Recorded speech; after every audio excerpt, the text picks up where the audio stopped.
Now, all you need to do here is swipe across the screen. Page 2 is an instruction page. You can have a read through that, and then it will take you to the recipes.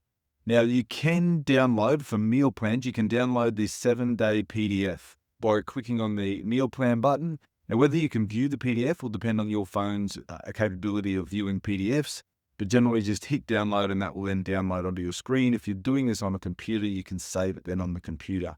You can also download all of the recipes at once by clicking on that. Again, this is best suited to a computer where you can save all those recipes on file. Now, you do have the ability to add all of the recipes to a shopping list. So if I click on the add all meals, that adds all of the recipes to a shopping list, and you can see a little shopping trolley icon with 35 because there's 35 recipes.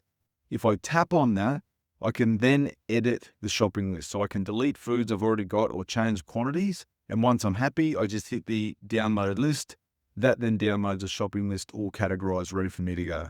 Now, to access the recipes, just click on the recipe name.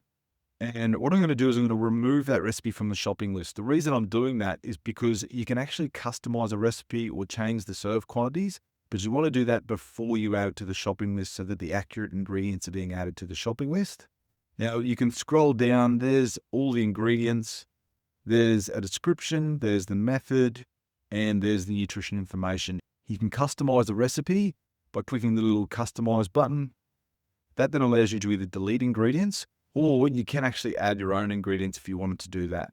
You can adjust the serve quantities. So maybe you only want to have one serve of this recipe. I could hit save. And what that will do is I now add it to the shopping list, and only the ingredients for one serve is on the shopping list for this recipe.